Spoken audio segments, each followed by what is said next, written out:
Assalamualaikum warahmatullahi wabarakatuh. Kami dari kelompok 3B akan mempresentasikan laporan pabrik kelompok kami yang berjudul Upaya Perbaikan Sistem Produksi UMKM Keripik Singkong Pabrik Sari Asih dengan metode perancangan kerangka studi kelayakan dan rencana scale up. Kelompok kami beranggotakan Azkia Safarina, Fitriani Solihat, saya sendiri Gebi Kurniati, dan selanjutnya ada Riza Gustian Firdaus. Boleh di next.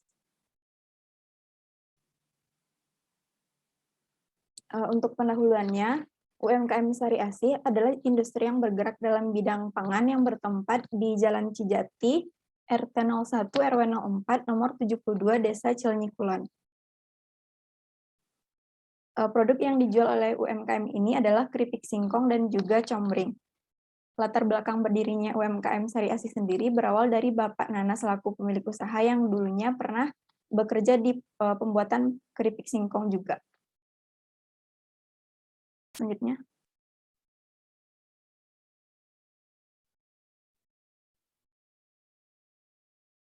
Kemudian permasalahan yang dimiliki oleh UMKM Sari Asih yaitu yang pertama sistem dan manajemen operasional yang kurang baik, kemudian belum memiliki rencana mengenai penambahan jumlah alat produksi padahal permintaan pasarnya tinggi, kemudian belum adanya standar operasional prosedur atau SOP dan juga struktur organisasi. Selanjutnya. Untuk step analisisnya dapat dilihat seperti pada slide berikut. Untuk bidang sosial, poin utamanya yaitu kurangnya pemberdayaan masyarakat dan implikasinya yaitu meningkatkan pemberdayaan masyarakat sekitar UMKM Sari Asih. Kemudian aspek teknologi, poin utamanya yaitu perkembangan ilmu pengetahuan dan teknologi. Implikasinya yaitu penggunaan teknologi dalam pengolahan dan juga pengemasan produk. Kemudian aspek ekonomi, poin utamanya yaitu perubahan permintaan produk dan juga meningkatnya jumlah kompetitor. Implikasinya itu memperluas target pasar. Kemudian untuk aspek environmental, poin utamanya yaitu perubahan iklim panen dan juga limbah yang belum dikelola. Implikasinya yaitu produksi menjadi berkurang dan juga pengendalian pengelolaan limbah. Yang terakhir yaitu aspek politik, poin utamanya yaitu perubahan regulasi terkait legalitas usaha. Implikasinya yaitu memperbarui legalitas usaha sesuai aturan yang berlaku. Selanjutnya. Selanjutnya merupakan aspek hukum dan regulasi. Untuk kondisinya sendiri saat ini keripik singkong Sari Asih termasuk dalam industri rumah tangga pangan atau IRTP yang sudah memiliki izin PIRT dan sertifikat halal dari MUI. Untuk hambatannya sendiri, sertifikat PIRT maupun sertifikat halal belum diperpanjang. Kendala yang ditemukan adalah ketidaktahuan pemilik usaha akan teknis dan regulasi perpanjangan sertifikasi dan terdapat perpindahan lokasi pabrik, sehingga untuk rekomendasinya adalah kelengkapan regulasi untuk setiap sertifikasi ini. Selanjutnya, untuk aspek pasar dan pemasaran, UMKM keripik singkong Sari Asih mengalami peningkatan penjualan di tahun 2020 bertepatan dengan momentum tingginya konsumsi makanan ringan. Penjualan dilakukan dengan sistem B2B atau business to business melalui reseller dan toko grosir offline yang telah menjadi konsumen tetap UMKM Sari Asih. Selanjutnya, untuk pasar sendiri terdapat dua jenis konsumen tetap dari Sari Asih. Yang pertama, konsumen dengan pemesanan dengan jumlah besar dari daerah Cibiru, Majalaya, dan Sumedang. Kemudian terdapat konsumen tetap lainnya seperti dari daerah Ujung Berung, Kiara Condong, Majalengka, dan Subang. Untuk upaya dari UMKM Sari Asih yang telah dilakukan untuk mempertahankan konsumen tetap ini adalah yang pertama, selalu mendengarkan masukan dan komplain yang diajukan konsumen. Kemudian yang kedua, memenuhi permintaan khusus konsumen baik dari segi rasa maupun warna selama permintaan produk memiliki skala yang besar. Jadi seperti permintaan untuk memberi rasa yang baru pada keripik singkong yang dipesan seperti itu. Selanjutnya, dari sisi kompetitor sendiri, UMKM Sari Asih ini memiliki 3 kompetitor pabrik keripik singkong yang potensial di daerah Cileunyi, UMKM Sari Asi ini memiliki kelebihan maupun kekurangan jika dibandingkan dengan kompetitor. Untuk kelebihannya sendiri, cita rasa yang khas dan konsisten dari UMKM Sari Asi ini tetap masih unggul dibandingkan dengan kompetitor lain. Kemudian harga yang mampu bersaing, lalu penyediaan produk yang dapat dilayani setiap waktu sesuai keinginan konsumen, dan ukuran kemasan besar yang lebih variatif dibandingkan dengan kompetitor lain. Jadi untuk UMKM Sari Asi ini, untuk kemasan perbalnya ada yang 3 kilo, 5 kilo, dan 10 kilo. Selanjutnya untuk kekurangannya sendiri, tidak adanya manajemen pemasaran, sistem pemasaran yang terbatas dan masih mengandalkan akun sosial media pribadi yang cakupannya tidak luas. Selain itu, UMKM Sari Asih ini juga kurang memanfaatkan media promosi melalui label kemasan yang sederhana. Untuk operasionalnya, salah satu kompetitor dirasa lebih unggul dari UMKM Sari Asih ini dikarenakan telah memiliki manajemen dan operasional yang lebih baik. Selanjutnya, berikut adalah teknologi yang kami sarankan untuk scale up nanti. Yang pertama ada deep frying. Teknik deep frying ini dapat menghasilkan hasil penggorengan keripik yang matang, sempurna, serta bertekstur renyah. Untuk kondisi saat ini, deep frying sudah dilakukan, tapi alatnya masih menggunakan panci besar biasa. Untuk itu kami untuk scale up nanti merekomendasikan alat deep fryer. Untuk sistemnya sendiri, teknik deep frying ini dilakukan dengan merendam singkong dalam minyak panas pada suhu 175 hingga 190 derajat Celcius. Kemudian ada slicer. Sebelum dilakukan proses penggorengan, singkong terlebih dahulu diperkecil ukurannya dengan mesin pemotong singkong agar ukuran keripik singkong merata. Untuk sistemnya sendiri, singkong akan didorong atau digerakkan turun ke bawah dengan menggunakan tangan. Kemudian singkong akan terpotong dengan ukuran yang telah disesuaikan ketebalannya. Selanjutnya, terdapat dua alat ini merupakan dua alat yang belum ada sebelumnya di pabrik Sari Asih. Yang pertama ada spinner. Spinner digunakan untuk menghilangkan minyak dari penggorengan singkong secara lebih cepat sehingga proses pembumbuan akan lebih cepat dilakukan pada kondisi singkong yang masih panas. Untuk sistemnya sendiri, keripik dimasukkan ke dalam spinner, kemudian spinner akan memutar secara cepat sehingga minyak terpisahkan dari keripik. Selanjutnya terdapat seasoning mixer. Seasoning mixer ini digunakan untuk menyeragamkan rasa keripik singkong yang sebelumnya sempat terdapat keluhan dari konsumen karena rasa yang kurang merata. Untuk sistemnya sendiri, seasoning mixer ini berbentuk seperti parabola yang terus memutar, keripik dan bumbu dimasukkan ke dalam alat hingga bumbu merata. Selanjutnya,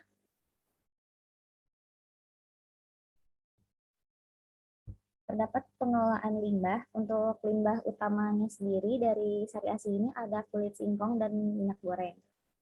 Kondisi saat ini, kulit singkong ini dikumpulkan, kemudian dimanfaatkan langsung oleh warga sekitar sebagai pakan ternak. Untuk rekomendasinya nanti, dilakukan kerjasama dengan menjual limbah singkong kepada pemilik usaha pupuk dan pakan ternak di daerah Cileunyi secara rutin, sehingga dapat mengakomodasi limbah yang lebih banyak. Selanjutnya, untuk minyak goreng, kondisi saat ini, limbah minyak bekas penggorengan sekitar 0,2 hingga 2 liter ini dikumpulkan, kemudian diambil oleh warga juga secara langsung. Untuk rekomendasi selanjutnya, limbah minyak akan disalurkan pada instansi maupun yayasan yang memproduksi biodiesel di sekitar Kabupaten Bandung. Selanjutnya. Selanjutnya terdapat aspek lokasi pabrik. Nah, saat ini tuh pabrik tersebut berada di daerah Cileunyi. Untuk kedepannya, kami menggunakan metode alternatif, yaitu metode Delphi dengan penilaian gabungan. Penilaian ini berdasarkan bobot, yaitu potensi pasar sebanyak 30%, biaya tenaga kerja sebanyak 20%, tersedianya air 30%, biaya bahan mentah 10%, dan pajak 10%. Untuk kesimpulannya, untuk kedepannya, Cileunyi masih menjadi lokasi yang tepat untuk mendirikan pabrik tersebut. Selanjutnya. Kemudian ada proses pembuatan keripik singkong. Untuk saat ini, diagram prosesnya terdapat di gambar sebelah kiri, yaitu singkong mengalami pengupasan, pencucian, kemudian pengecilan ukuran atau pengirisan, penggorengan, dan jadilah keripik singkong. Untuk neraca masanya dapat terlihat di gambar Yaitu untuk pengupasan, asumsi yang didapat yaitu kulit singkong sebanyak 25% dari daging buahnya.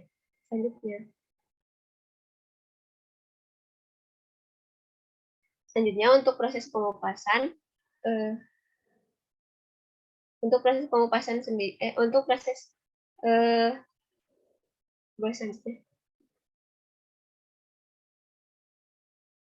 untuk proses pencucian, asumsi yang digunakan yaitu air yang digunakan itu memiliki perbandingan 1:2 dengan jumlah singkong yang telah dikupas. Selanjutnya.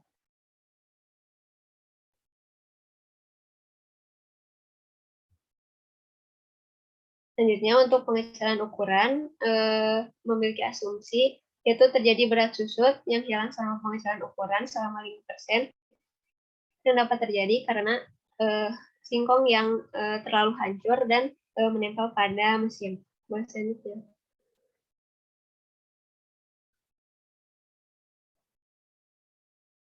Selanjutnya untuk proses penggorengan, pada saat ini proses penggorengan masih menggunakan kayu bakar sebagai bahan bakarnya. Kemudian untuk perhitungannya sendiri dapat terlihat pada gambar, dan untuk proses diagramnya dapat terlihat pada gambar di sebelah kanan. Selanjutnya.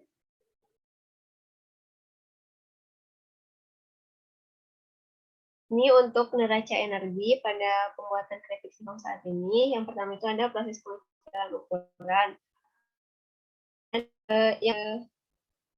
yang menghasilkan energi yaitu sebanyak 20.789,73. Kemudian untuk proses penggorengan menghasilkan energi sebanyak 450,4 milijoule. Megajoule. Selanjutnya ada proses pembuatan keripik singkong setelah scale up, sebagaimana tadi dijelaskan ada penambahan teknologi, yaitu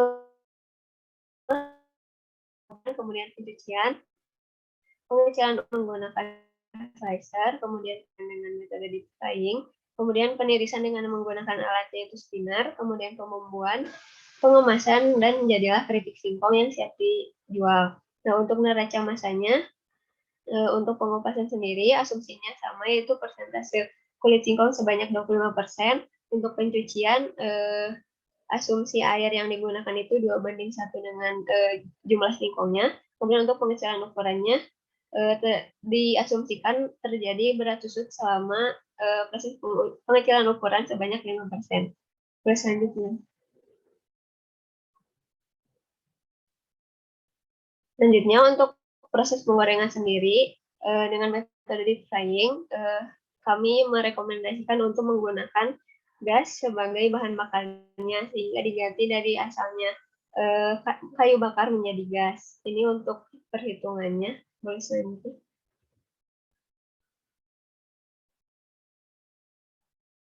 Selanjutnya ada proses penirisan di mana dilakukan asumsi untuk persentase minyak yang keluar dari keripik singkong yaitu sebanyak 5%.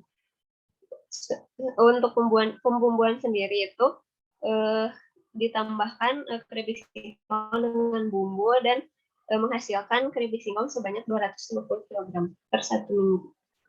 Selanjutnya.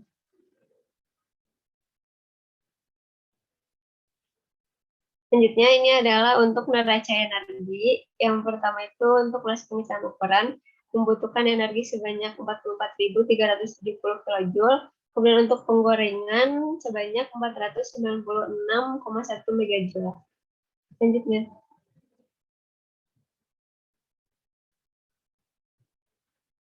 Selanjutnya untuk utilitas sendiri saat ini air yang digunakan itu kebutuhannya yaitu ada untuk produksi, sanitasi alat, sanitasi ruangan, untuk keperluan karyawan. Nah, untuk totalnya sendiri itu membutuhkan air sebanyak 1.369 liter. Nah, air ini berasal dari PDAM, kemudian untuk kapasitasnya sendiri yaitu 2.000 liter. Boleh selanjutnya. Jadi untuk listrik sendiri, untuk penerangan pabrik, kemudian daya mesin dan peralatan memiliki total KWH yaitu sebanyak 8,48 per hari. Sehingga untuk per harinya itu 8,48. Kemudian untuk bahan bakar sendiri yang menggunakan kayu bakar dibutuhkan kayu bakar sebanyak 31 kg per hari. Kemudian ini untuk biaya utilitas setelah dihitung untuk biaya listrik yaitu sebanyak 2.518.000 per tahun. Kemudian untuk air PDAM sebanyak 700.000, untuk bahan bakar sebanyak 3.868.000, sehingga totalnya untuk biaya utilitas saat ini per tahunnya yaitu 6.960.000. Baik, selanjutnya.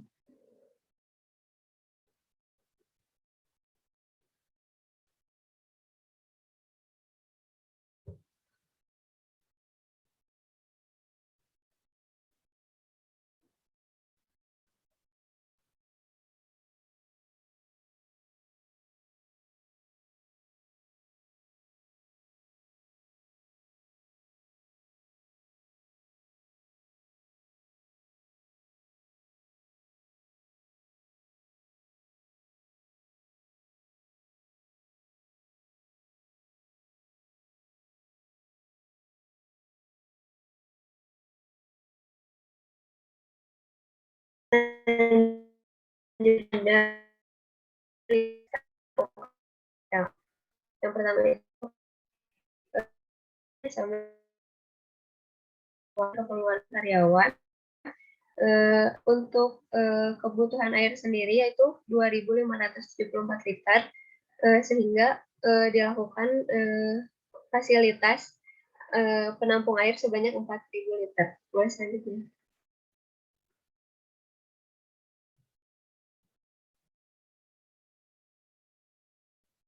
Selanjutnya ada listrik. Setelah dilakukan scale up untuk produksi 2 kali lipat dan penambahan alat, kebutuhan listrik yang digunakan per hari itu ada 27,11 kilowatt per hour. Boleh di-mix. Nah, ini untuk biaya utilitasnya, untuk listrik, air PDAM, dan bahan bakar gas yang digunakan setelah diubah dari bahan kayu bakar yaitu sebanyak 17.879.000 untuk 1 tahunnya. Boleh di next.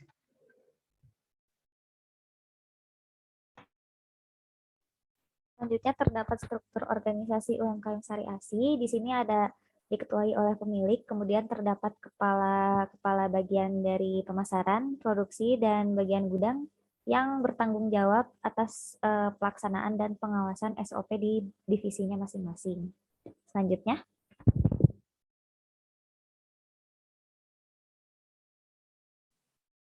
Selanjutnya yaitu aspek tata letak. Tata letak pabrik atau tata letak fasilitas dapat didefinisikan sebagai tata cara pengaturan fasilitas-fasilitas pabrik guna menunjang kelancaran proses produksi. Tata letak ini berguna untuk luas area penempatan mesin atau fasilitas penunjang produksi lainnya, kelancaran gerakan perpindahan material, penyimpanan material baik yang bersifat temporer maupun permanen, dan personal pekerja dan sebagainya. Tujuan utamanya untuk meminimalkan total biaya menyangkut elemen-elemen seperti biaya untuk konstruksi dan juga instalasi baik untuk bangunan mesin maupun fasilitas produksi lainnya. Untuk kondisi saat ini, UMKM Syariah ASI hanya memiliki satu ruangan untuk melakukan proses produksi. Ruangannya masih berlantai tanah dan bangunannya pun terbuat dari kayu. Kemudian pertukaran udara di dalamnya hanya mengandalkan ventilasi melalui atap yang terbuka. Kemudian di dalam ruangan itu dilakukan proses pengolahan yang meliputi pengupasan, pencucian, penirisan, penggorengan, penirisan, pembumbuan, dan juga pengemasan. Hal ini tentu dapat menimbulkan kontaminasi yang berasal dari debu mengingat kondisi pabriknya yang belum baik. Kemudian di samping merupakan layout dari kondisi saat ini untuk tata letak kondisi UMKM Syariah ASI. Selanjutnya.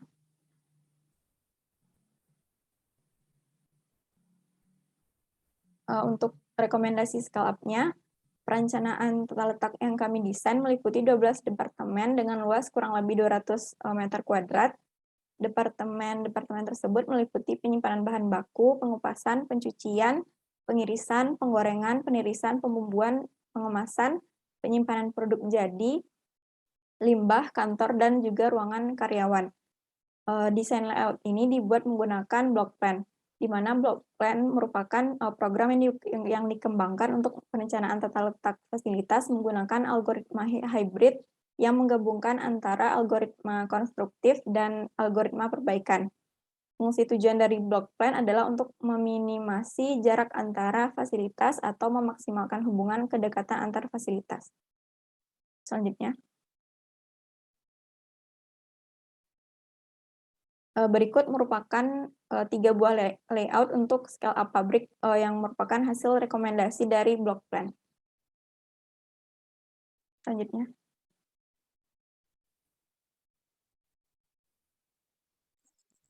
Selanjutnya kita bahas dari aspek keuangan. Yang pertama dari kondisi existing atau kondisi keuangan saat ini.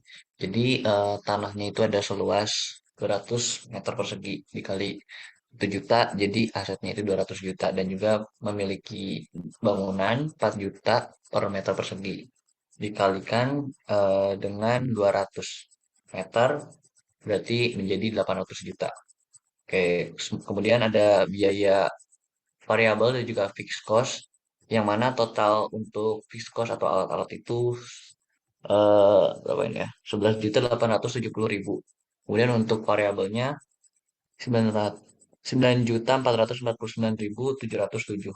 Nilai investasi didapat 1.485.866.484 dengan umur ekonomis 5 tahun. Produksi per minggu itu mendapatkan 150 bal dan harganya itu satunya 120.000. Perkiraan pendapatan per tahun totalnya adalah 864 juta. Biaya per tahun yang dikeluarkan 485 juta 866.484 dengan pajak 50%. Sehingga penyusutannya nilainya adalah 297 juta 173.297 per tahun. Kemudian untuk estimasi laporan laba rugi pendapatannya tadi 864 miliar, kemudian pengeluarannya 783 juta 39.781, didapatkan laba sebelum pajak atau EBT itu 8 juta 960.219. Kalau dikurang pajaknya 4 juta 480.110, maka didapat EAT 4.480.110. Di sini bisa dilihat perhitungan untuk mendapatkan PB kas bersihnya. Jumlahnya didapat 1.436.550 dengan menggunakan diskon faktor 23% dan 24%. Payback periode dihitung menghasilkan itu 12 bulan atau payback periodenya adalah 3 tahun. Next, average rate of return atau RR itu dengan menghitungnya dengan cara rata-rata EAT dibagi rata-rata investasi. Nilainya itu adalah 41%, net present value-nya juga positif sehingga investasinya diterima. Internal rate of return atau IRR itu dengan menghitungnya dengan rumus yang ada di sini, I ditambah NPV 1 dibagi NPV 1 kurang NPV 2 dikali I2 dikurangi 1. Maka didapatkan IRR-nya itu setelah dihitung dengan bunga 23% dan juga bunga 24%, didapat IRR senilai 23,8%. IRR-nya lebih besar dari bunga pinjaman yaitu 20%, maka IRR-nya diterima. Terakhir ada probability index. Probability index itu dihitung dengan sigma PP kas bersih dibagi sigma PP investasi dikalikan 100%. Maka kesimpulannya PI didapat nilainya 1,1 lebih besar dari 1, maka diterima. Sehingga kesimpulan untuk kondisi UMKM Sari Asih Keripik ini, kondisi saat ini khususnya semuanya mendapatkan keterangan baik dengan standar UMKM yang ada di umum ya. Kemudian aspek keuangan setelah scale up. Asetnya masih sama, tanah 200 meter persegi, bangunan 4 juta per meter persegi. Namun nilai investasi yang apa namanya diperoleh itu beda karena ada tambahan modal. Totalnya itu 3.053.347.676. Jadi bisa 78 juta. Biaya per tahun yang dikeluarkan 1.053.347.676. Pajaknya 50% sama penyusutannya didapatkan dengan membagi investasi dengan nilai ekonomis. Dihasilkan 610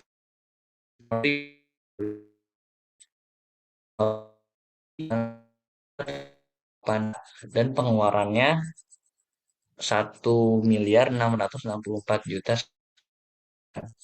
Pajak atau EBT 63 juta atau mendekati 64 juta. Pajaknya 50% sehingga dari 64 tadi jadi 32 juta. Kemudian laba setelah pajak yaitu sekitar 32 juta kurang lebih. Kemudian dihitung PP kas bersihnya dengan diskon faktor yang sama 23% dan 24%. Nilai PP-nya itu 3 tahun 9 bulan. Average of return menghitung dengan rata-rata IIT dibagi rata-rata investasi. Maka didapatkan nilainya 58%. Selanjutnya ada net present value atau NPV. NPV-nya juga berdasarkan rate. Dapatkan juga setelah ini ya bunganya 27% dan 28%, itu nilainya 27,1%. Dan IRR-nya ini juga lebih besar dari bunga pinjaman yaitu 20%, maka diterima. Terakhir PI atau probability index setelah dihitung didapatkan nilainya 1, lebih besar 1, maka diterima. Pada kesimpulannya, periode ARR, NPV, PI, dan IRR semuanya berketerangan baik.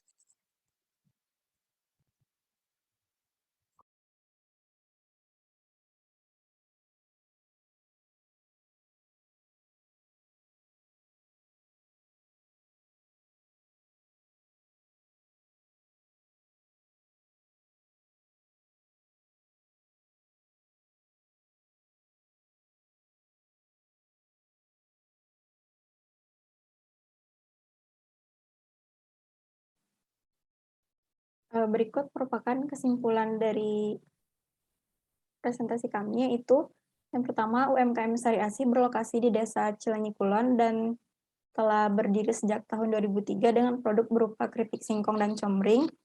Kemudian UMKM Sari Asih memiliki sistem dan manajemen operasional yang kurang baik, sehingga dibutuhkan perbaikan sistem produksi dengan perancangan standar operasional prosedur atau SOP, dan juga struktur organisasi yang baik. Kemudian proses pembuatan keripik singkong yaitu pengupasan, pencucian, pengecilan ukuran atau pengirisan, dan juga penggorengan.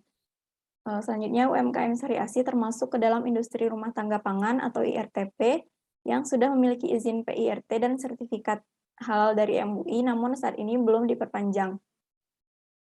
Kemudian penjualan keripik singkong Sari Asih tengah meningkat. Sari Asih memiliki konsumen yang tetap yang tersebar di Jawa Barat. UMKM telah melakukan upaya-upaya untuk mempertahankan konsumen. Selanjutnya, UMKM Sari Asih memiliki beberapa kompetitor yang unggul dalam aspek operasional dan pemasaran. Kemudian, proses produksi keripik singkong UMKM Sari Asih masih terbilang tradisional. Beberapa teknologi yang diterapkan antara lain teknik deep frying, size reduction, dan penggunaan blower sentrifugal.